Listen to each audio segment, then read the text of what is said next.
Kome treba meditacija kad možeš dobiti besplatan skok adrenalina i blagi predinfarkt u 2 ujutro, svađajući se slikom pod lažnim imenom oko toga postoji li burek sa sirom i zašto je to svetogrđe. Pozdrav narodu željnom krvi i tuđi kompleksa, dobrodošli u Koloseum 21. stoljeća. Ovo je mračni kutak interneta gdje se tuđi doktorati ruše zbog jednog zaboravljenog zareza, a obiteljska stabla se analiziraju na temelju mišljenja o električnim romobilima. Zašto biste trošili novac na psihoterapiju i rješavali svoje probleme, kada sve svoje životne frustracije možete potpuno besplatno iskaliti na gospođi koja u lokalnoj Facebook grupi samo pitala gdje može kupiti dobru zimsku jaknu? Danas vas učim najplemenitijoj i najkrvoločnijoj borilačkoj vještini današnjice. Kako potpuno uništiti nečiji ego i volju za životom, a da pritom ni ne ustanete s WC školjke.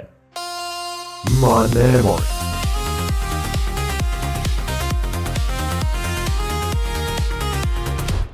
Ako gubiš raspravu, a gubiš jer realno oboje nemate pojma o temi, udari tamo gdje najviše boli, na pravopis. Ako ti čovjek napiše, recimo, mislim da si u krivu, porezi su previsoki i nastavi objašnjavati zašto, ti ne odgovaraj o porezima. Napiši, prvo nauči razliku između č i ć, konju nepismeni. Bum! Nije bitno što ne znaš objasniti PDV, bitno je da si čuvar našeg jezika. Ako pak napiše sumnjam, tu je kraj. Tu ga možeš proglasiti nesposobnim za život, a kamoli za komentiranje. Sad prelazimo na naprednije tehnike. Ako te netko stisne činjenicama, fuj, činjenice. Koristi metodu tko je čiji. Svaka, ali svaka rasprava mora završiti na 45. ili 91. Nije bitno priča li se o nekom receptu ili o novom iPhoneu, tvoj cilj je pronaći poveznicu s tim čiji je djed bio u partizanima. Lako je tebi kupiti novi iPhone kad su tvoji dobili stan od države 70-ih. Argumentum ad diedum.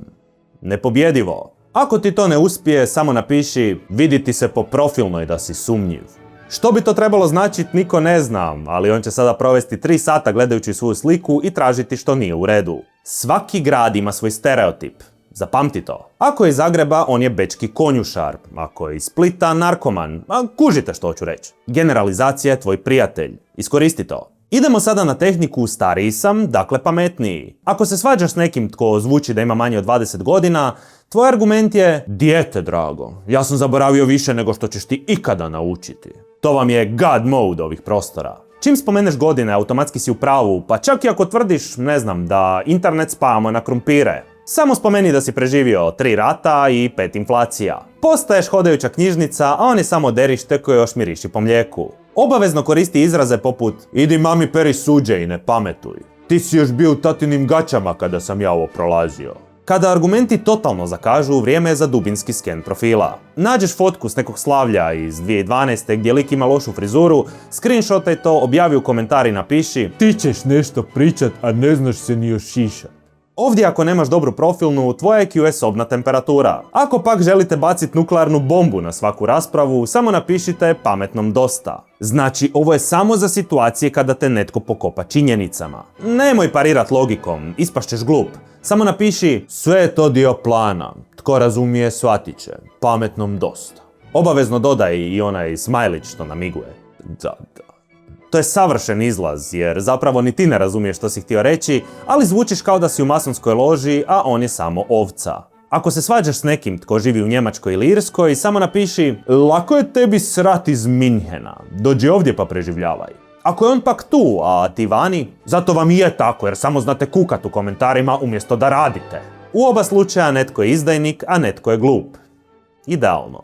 Ako te netko psuje, nemoj nikako vratiti istom mjerom. To je za amatere. Napiši Bog sve vidi. Ja ću se pomoliti za tebe. Nema ničeg što više diže tlak od agresivne dobrote. Dok se on pijeni s druge strane ekrana, ti glumiš majku Terezu s tipkovnicom. To vam je onaj vjernik na baterije potez koji gasi svaku raspravu. Umjesto da se ljutiš, budi zabrinut. Joj, jel tebi dobro? Jel ti treba pomoć? Vidim da si se jako uzrujao.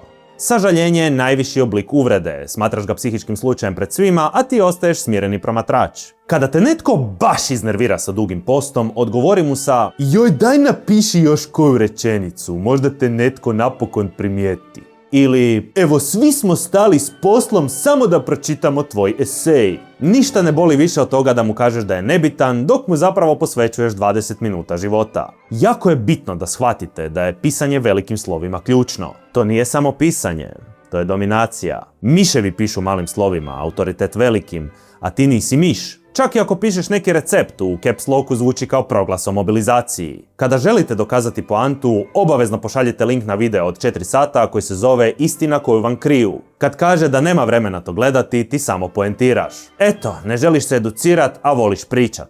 To što je video sam po sebi nikakav nema veze, to se zove alternativni izvor. Ako želite finu diplomaciju, samo napišite legendo ili kralju.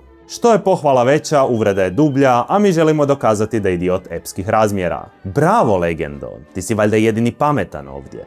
Ti mu kažeš da je idiot, ali on ne može prijaviti komentar zato što si ga pohvalio. Uvijek čuvaj dokaze. Ako on obriše komentar, ti ga objavi opet s natpisom šta je, pobjego si, skrivamo dokaze, a? Ništa ne ubija dostojanstvo kao screenshot nečijeg bijesa koji ostaje zauvijek. I dolazimo do zadnjeg koraka, povlačenje u pobjedničku tišinu. Nakon što si mu izvrijeđao pretke, pravopis, frizuru i tako dalje, napiši nemam ja vremena za ovo, pametniji popušta. To je ultimativna pobjeda. Proglasio si se pametnijim, ugasio raspravu i ostavio ga da tipka u prazno. I to vam je to, moji ratnici. Sad ste spremni izaći na bojišta svih portala ili u komentare na nekoj Facebook grupi tipa mame i tate. Zapamtite, nije vam cilj naučiti nešto novo, niti promijeniti tuđe mišljenje. Cilj je da onaj drugi razbije mobitel od bijesa prije nego što to napravite vi. A sada dopunite listu. Koje još načine za online ratovanje poznajete? Odgovore pišite dolje u komentar kako bi svi zajedno mogli napraviti najjači, ali najjači priručnik za svađanje ikad. Budite dobri i lijepi, pametni, šarmantni kao i uvijek. Vidimo se uskoro, a do tada uživajte. Pametnom dosta.